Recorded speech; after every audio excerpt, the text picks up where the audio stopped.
Assalamualaikum warahmatullahi wabarakatuh. Perkenalkan, nama saya Windir Jayanti, NIM 1, Prodi Pendidikan Guru Pendidikan Anak Usia Dini, Fakultas Ilmu Pendidikan Universitas Trunojoyo, Madura. Di sini saya akan membuat video wawancara mengenai tema pendidikan untuk memenuhi tugas penelitian kualitatif. Ya, langsung saja kepada narasumber. Narasumber kita, langsung saja. Sebelum kita lebih lanjut wawancaranya mengenai pendidikan, untuk narasumber silahkan perkenalan terlebih dahulu. Oke, nama saya Nimatul Asmaullah, umur saya 21 tahun, tempat tinggal saya di Desa Kanugrahan, Kecamatan Maduran, Kabupaten Lamongan. Ya, itu jelasnya dari perkenalan Mbak Nikma ya. Iya. Ya, Mbak Nikma di sini kesibukannya sehari-hari sebagai apa atau bagaimana? Kesibukan saya sehari-hari adalah saya seorang mahasiswi di sebuah sekolah tinggi di Sekolah Tinggi Ilmu Tarbiyah Al-Fatah, Siniman, Lamongan. Dan selain saya sebagai mahasiswi, saya juga membantu di lembaga pendidikan anak usia dini. Oh, berarti masih kuliah Ya. dan mengajar gitu, Mbak? Iya. Oh, oke. Terus saya di sini saya akan bertanya ya, yang pertama, Mbak Nikma kan sebagai mahasiswa ya? Iya. Ya, sebagai mahasiswa, menurut Mbak pendidikan yang ada di Indonesia itu bagaimana? Menurut saya pendidikan di Indonesia itu masih kurang baik sih.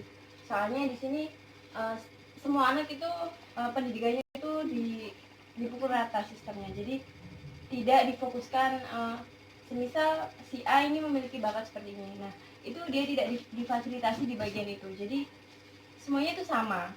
Jadi bakat-bakat yang ada di dalam diri anak-anak itu tidak bisa dieksplor dan tidak bisa dikembangkan. Jadi kurang spesifik lah untuk bagian pengembangan bakatnya. Dan untuk pendidikan karakternya juga menurut saya masih kurang. Tadi dalam ulasan Mbak kan juga ada pendidikan karakter ya? Ya.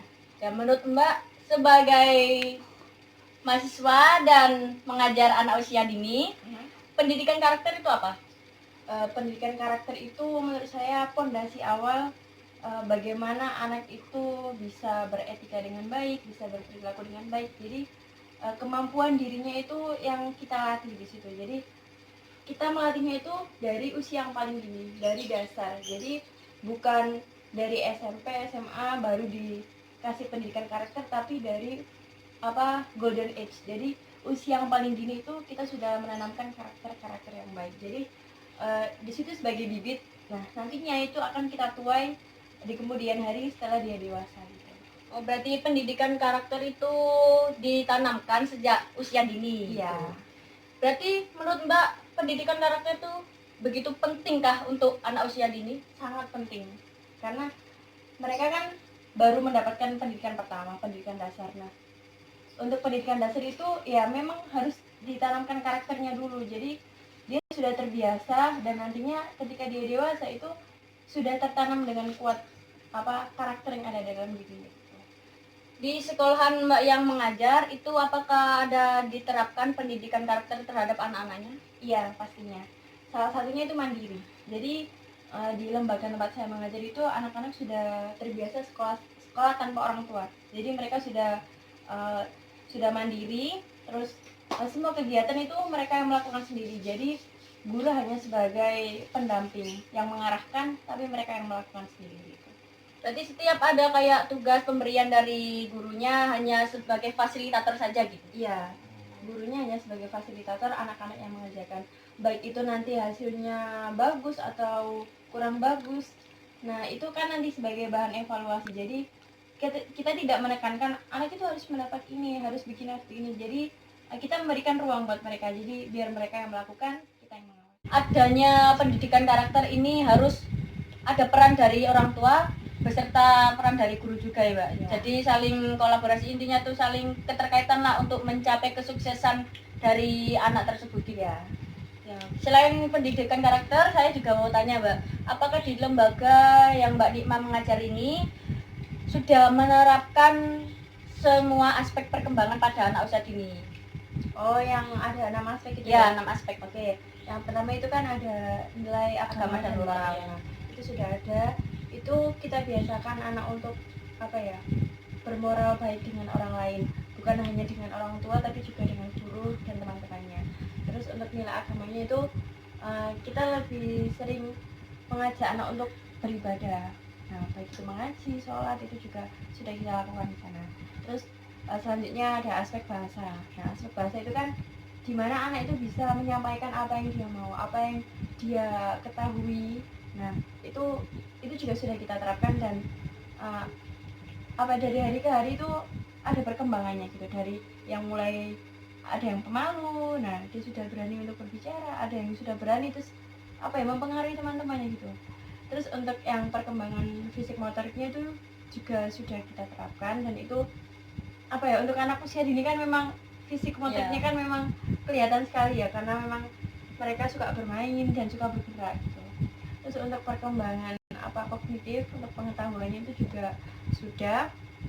Kadang itu kita bukan hanya sebagai guru tuh bukan hanya gurunya saja yang sebagai narasumber, tapi siswanya juga, anak-anak juga bisa menjadi narasumber untuk kita juga, jadi kita belajar bersama gitu. Jadi apa yang mereka tahu mereka sampaikan, dan ya mungkin itu sebuah ilmu baru buat gurunya gitu. Kalau untuk yang sosem itu sudah kita terapkan juga. Kalau sosem itu lebih kelihatan saat jam makan dan saat kegiatan pembelajaran. Nah, di situ anak-anak kan kadang ada yang nggak punya pensil, ada yang nggak punya krayon. Nah, itu mereka mau berbagi di situ. Meskipun ya kadang 1-2 masih ini nggak mau, ini punya aku, tapi bagaimana caranya kita bisa membuat anak itu mau berbagi. Sama pas jam makan itu kelihatan sekali ketika ada yang bawa bekal, terus ada yang nggak bawa itu. Nah, di situ kadang mereka suka makan bersama gitu. Terus yang terakhir, untuk yang aspek seninya itu kelihatan sekali ketika mereka sedang kegiatan ya. Nah, itu kadang kita kasih media berupa kertas sama krayon, sudah gitu saja kan ya. Terus kita nggak minta kamu harus gambar ini, tapi kita fasilitasi, tapi nanti anak-anak sendiri yang mengeksplor imajinasinya. Jadi kadang kan kebanyakan itu masih, contoh saja ya, gambar apel itu harus merah, daunnya harus hijau gitu. Nah, kita biarkan anak-anak itu berimajinasi. Kadang warnanya kan nggak sesuai sama yang kenyataannya ya. Terus nanti kita tanya. Nah, ketika kita bertanya itu kan anak-anak menjelaskan. Nah, itu juga bagian dari bahasanya. Jadi mereka punya keinginan untuk, saya juga bisa membuat suatu seni gitu. Jadi anak itu adalah seniman. Jadi jangan pernah menyalahkan hasil karya anak. Apalagi sampai bilang ini salah, ini harusnya warna ini, tapi biarkan itu hasil karya mereka gitu loh. Jadi kita nggak bisa menyalahkan kalau untuk masalah seni gitu. Jadi mereka berhak untuk menjadi seniman gitu.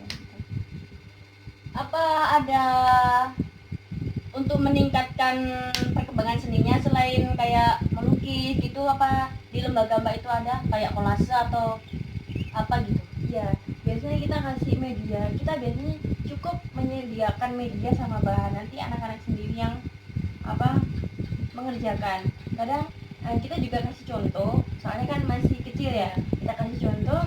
Terus ada yang, bunda saya mau sama kayak bunda, ya silakan, tapi saya nggak mau, saya mau bikin sendiri ya kita kita persilakan, kita nggak boleh maksa. Jadi ya sudah, itu kemauan mereka, dan yang mungkin perkembangannya masih baru sampai di tahap itu. Jadi nanti semisal memang perkembangannya kurang baik, nanti kita kita stimulus lagi supaya perkembangannya lebih baik lagi. Kan ada 6 aspek itu ya. Nah, itu selalu kita evaluasi apakah anak ini berkembang dengan baik atau tidak. Berarti di lembaga yang Mbak ajar itu sudah diterapkan 6 aspek perkembangan. Selanjutnya, dalam pembelajarannya metode apa yang Mbak gunakan dalam itu?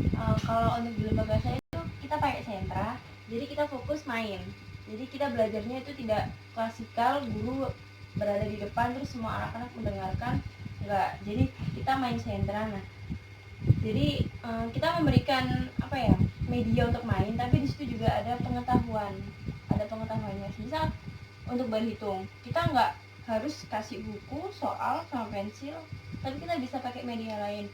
Mungkin bisa pakai kertas, bisa pakai mainan. Jadi membuat anak itu senang, biar nggak bosan, dia tetap bisa bermain tapi juga dia bisa belajar. Jadi lebih menekankan pada minat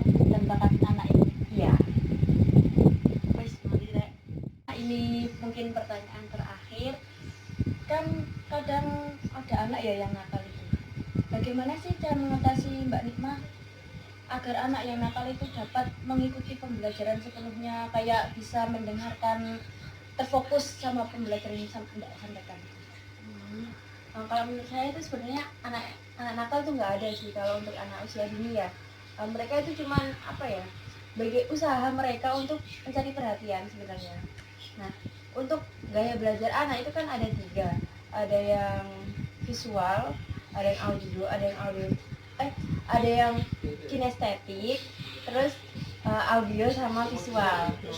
Jadi mungkin yang Mbak maksud nakal atau tidak mau fokus itu mungkin yang kinestetik. Jadi mereka itu lebih suka keliling. Nah, meskipun keliling itu mereka itu sebetulnya mendengarkan. Contoh saja di lembaga saya itu juga ada ketika gurunya itu menjelaskan itu mereka main sendiri. Mereka pokoknya mencari kesibukan, lari ke sana sini main. Tapi ketika ditanya itu mereka bisa, dan kalian itu lebih cepat daripada anak yang duduk diam mendengarkan. Jadi sebenarnya mereka itu bukan nakal, cuman mencari perhatian atau mencari apa ya, kayak dia tuh ingin meluapkan isi hatinya, ingin main, ingin bergerak, tapi di situ kan gurunya pengennya anaknya duduk diam, tapi itu nggak bisa. Jadi apa ya, ya sudah biarkan mereka untuk bergerak, dan nantinya juga kalau mereka sudah capek kan bakalan apa ya, kayak ya sudah bakalan Berhenti sendiri. berhenti sendiri gitu. Apakah kegiatan itu tidak mengganggu teman yang lainnya saat pembelajaran? Nah, itu jadi tugas kita untuk bisa mengkondisikan, meskipun ada yang keliling, ada yang apa ya, fokus mendengarkan. Nah, itu untuk yang keliling itu mungkin nanti ada pengawasan lah, supaya takutnya nanti dia jatuh atau apa, atau menyakiti temannya. Nah, itu bisa apa ya, ada guru lain yang Guru pendamping gitu.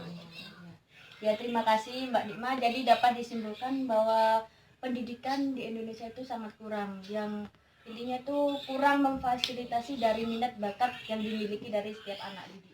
Sekian wawancara dari narasumber antara saya dengan Mbak Nikmah. Ya, terima kasih Mbak Nikmah atas waktunya. Mungkin begitu saja dari saya. Wassalamualaikum warahmatullahi wabarakatuh.